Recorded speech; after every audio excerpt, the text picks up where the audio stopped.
राम जी ने माता सीता का त्याग बिल्कुल नहीं किया।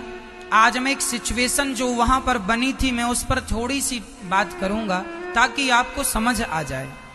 ये सवाल कोई भी खड़ा कर देता। एक सज्जन ने तो राम जी से कह दिया कि आपने गलत किया, पत्नी का त्याग कर दिया, वो भी गर्भावस्था में अपनी पत्नी का कौन सा पति त्याग करता, आप गलत हैं राम जी। अच्छा बताओ, राम जी गलत थे? देखने में तो ऐसे ही लगता है कि राम जी ने गलत किया। देखो, जब तक हम डीपली नहीं घुसते, बात की गहराई को, बात की जड़ तक नहीं पहुंचते, तब तक हम नहीं कह सकते कि कौन सही और कौन गलत। जज साहब तब तक निर्णय नहीं देते जब तक वह केस की बिल्कुल अंदर ना प्रवेश कर जाए। डीपली घुस जाते हैं। आज हम आपको बहुत अंदर तक ले जाएंगे कि राम जी ने सीता माता का त्याग क्यों किया, कारण क्या था। क्या माता सीता दोषी थी या राम जी ने अपनी मनमानी की? क्या राम जी की गलती थी? सुनो, गलती किसकी थी आप ही निर्णय करिएगा। अभी थोड़ी देर में आप ही ज्ञानी हो जाएंगे। बात ऐसी थी कि अयोध्या में सरयू जी के उस पार एक गांव था। उस गांव की एक महिला, बात शुरू कहां से हुई मैं वहां से शुरू करता हूं। एक महिला अयोध्या में बर्तन और झाड़ू का काम करने आती थी। काम वाली बाई एक धोबी भाई की पत्नी आया करती थी अयोध्या में बर्तन और झाड़ू करने के लिए। एक दिन वह अपने घर वापसी जाए, अच्छा उसका घर सरयू जी के उस पार था, तो वह नाव से आती थी और नाव से जाती थी। एक दिन क्या हुआ, वह जा रही थी, थोड़ा लेट हो गई और अचानक मूसलाधार पानी गिरना शुरू हो गया। और सरयू जी में बाढ़ थी, बारिश का समय था, और पानी गिरने लगा। अब पानी गिरने में नाव तो चल नहीं सकती। अब यह महिला सरयू के किनारे आ गई, उस केवट के पास, जिस केवट से रोज ये उस पार हुआ करती थी। केवट रोज नाव में बिठा के इस महिला को पार लगाया करता था। ये उस केवट को भैया कह के बुलाती थी। देखो, रिश्ते कितने भी पवित्र हों, पर जो व्यक्ति कलंकित करना चाहे वो तो कर ही देता। इस महिला ने उस केवट को भैया कह के बुलाती थी, भाई का संबंध था। परंतु आज पानी गिर गया, बारिश ज्यादा हो गई। अब वापस वो अयोध्या भी नहीं जा सकती और अपने गांव भी नहीं जा सकती। मजबूरी में उसे रात उस केवट के घर में गुजारनी पड़ी, सरयू के किनारे। रात गुजार के जब वो सवेरे अपने घर गई तो उसके पति ने प्रश्न किया, रात में कहां थी? उसने कह दिया कि मैं केवट भाई के घर में रुक गई थी, क्योंकि पानी था, मूसलाधार नाव आ नहीं सकती थी, मेरी मजबूरी थी। अच्छा बताओ, उस महिला की मजबूरी थी कि नहीं? लेकिन ना कुछ पुरुष लोग ना मजबूरी समझते नहीं। वह पत्नी का पति अपनी पत्नी से, जानते हो उसने क्या कहा? बोले, जा, हम तुम्हें अब घर में नहीं रखेंगे, तुझे घर में नहीं रखेंगे। क्यों? मैं कोई राम थोड़ी हूं जो रावण के यहां सीता रही और राम जी ने उन्हें स्वीकार कर लिया। मैं कोई राम नहीं हूं, जा, मैं तुझे स्वीकार नहीं करता। ये बात एक आदमी ने कही। सुनना जरा, जब एक बात एक व्यक्ति ने कही तो वह महिला घर के बाहर डेरा डाल के रहने लगी। तो गांव वालों ने पूछा कि तू घर के अंदर क्यों नहीं जाती? उसने कह दिया कि मेरे पति मुझे नहीं रखते, कहते हैं मैं कोई राम थोड़ी हूं कि सीता को रख लूं, तुझे रख लूं, तू पर पुरुष के पास रह के आई है, तू अपवित्र हो गई है, मैं तुझे स्वीकार नहीं करता पत्नी के रूप में। अब एक से दूसरे, दूसरे से तीसरे, सारे गांव में काना फूसी चालू हो गई। सारी अयोध्या में हल्ला हो गया कि राम जी ने सीता को रख लिया, गलत किया, गलत किया, गलत किया। आपको बता दूं, आप ये लोगों की कानाफूसी कोई आज की थोड़ी है, त्रेता युग से चली आ रही है। समाज ने कह दिया कि राम जी ने सीता को रखा, गलत किया। एक सज्जन ने कहा कि माता सीता ने लंका से आकर अग्नि परीक्षा दी, तो अयोध्या वालों ने कहा हमने थोड़ी देखी है, हो सकता है राम जी झूठ कह रहे हो। ऐसा अयोध्या की प्रजा ने बातें शुरू कर दी। जब ये बातें कुछ ज्यादा ही होने लगी, एक दिन राम जी के कानों में ये बातें आई, तो राम जी बड़े दुखी हुए कि राम राम, मेरी प्रजा अपनी सीता पर, अपनी माता पर संदेह कर रहे हैं। रानी प्रजा के लिए माता होती है और राजा पिता, प्रजा के लिए पिता होता। ये अपनी मां पर संदेह कर रहे हैं और साक्षात माता सीता तो जगत जननी है, उन पर संदेह। राम जी स्वयं एक दिन सामान्य रूप बना के शहर का, नगर का मुआयना करने गए, तो राम जी ने यह बात पाई कि लोग ताने मार रहे हैं कि मैं राम जी की जगह होता तो मैं तो सीता को स्वीकार नहीं करता। अब राम जी बड़े उदास रहने लग गए। एक दिन सीता मां ने पूछा कि प्रभु आप उदास हैं? राम जी ने कोई जवाब नहीं दिया।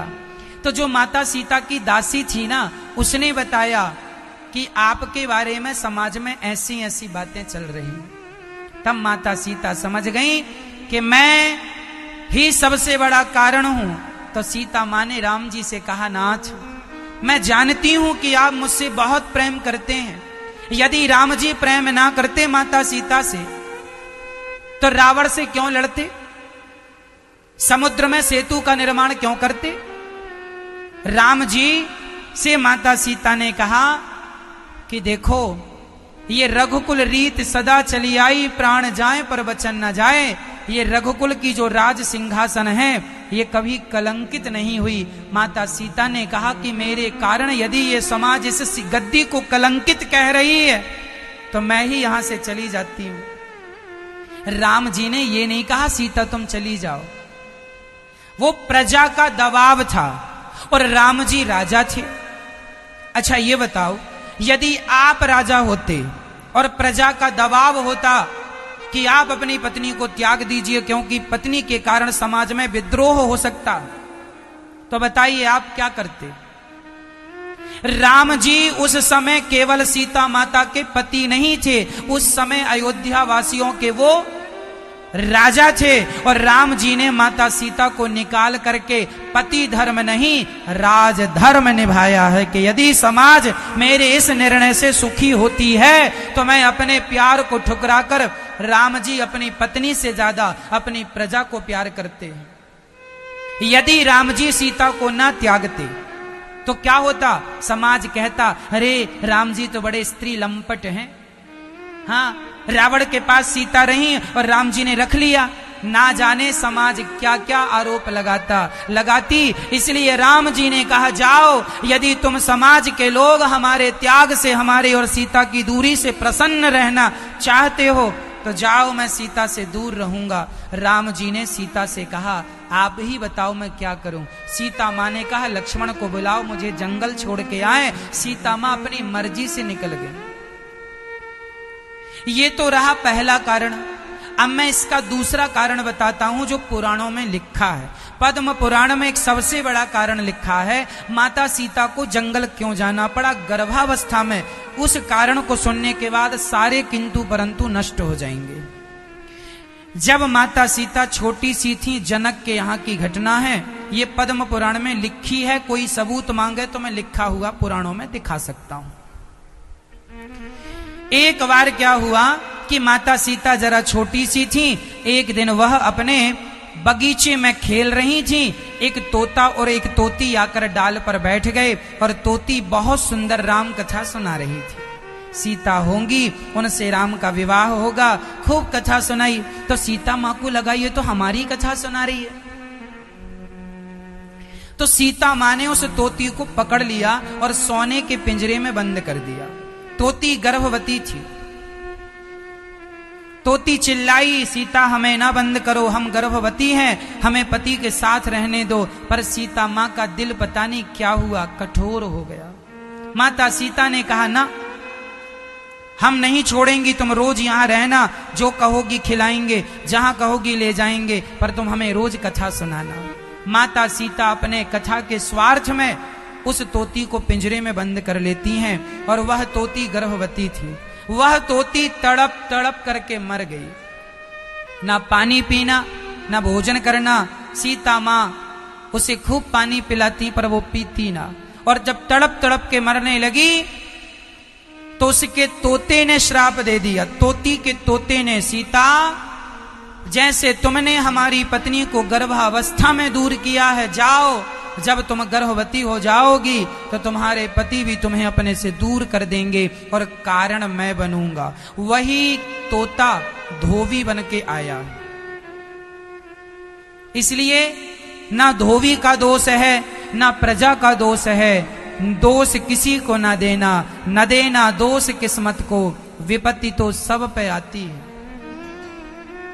किसी को दोष देने से क्या होगा? माता सीता के वनवास जाने में स्वयं माता सीता कारण थी। उन्होंने तोती को उसके तोते से दूर किया। इसलिए कहा करता हूं, तुम लोग ये जो तोता तोती पालने का शौक रखते हो, ये बहुत भारी पड़ेगा। तोता आकाश में उड़ता हुआ ही सुंदर लगता है, तोता पिंजरे में बंद हुआ सुंदर नहीं लगता। उसकी आजादी अपने स्वार्थ के लिए ना छीना करो, उसकी आजादी अपने स्वार्थ के लिए ना। यदि इतना ही तोता तोती पालने का शौक है तो अपने घर के पास में पीपल का पेड़ लगाओ, उस पीपल में अपने आप तोता तोती आकर बैठेंगे, तुम रोज देखा करो। पिंजरों में बंद करोगे तो एक दिन उनका श्राप, उनकी बद्दुआएं माता सीता को तोती और तोते की बद्दुआ ने वनवास भेजी। ये पुराण में लिखी बात है। इसलिए कभी तोता तोती नहीं पालना चाहिए। कई लोग तो पंख काट देते हैं तोता तोती के। हाँ, पिंजरों में लोग पालते कि नहीं घरों में? बाबूजी को बड़ा शौक है तोता पालने का। तुम्हारे भी पंख किसी समय में कटेंगे, ऐसे जैसे तुमने उसकी उड़ान बंद कर दी, तुम्हारी भी उड़ान कम होगी। इसलिए किसी के साथ बुरा ना करो। पक्षी के साथ भी क्यों बुरा कर रहे हो? माता सीता को राम जी ने वनवास क्यों भेजा, इसके हमने 2 कारण बताए। यह शास्त्रोक्त प्रमाण है। इसलिए राम जी दोषी नहीं है सीता मां के वनवास जाने में, स्वयं माता सीता कारण है वनवास जाने में। इसलिए किसी को कोई दोष ना दे।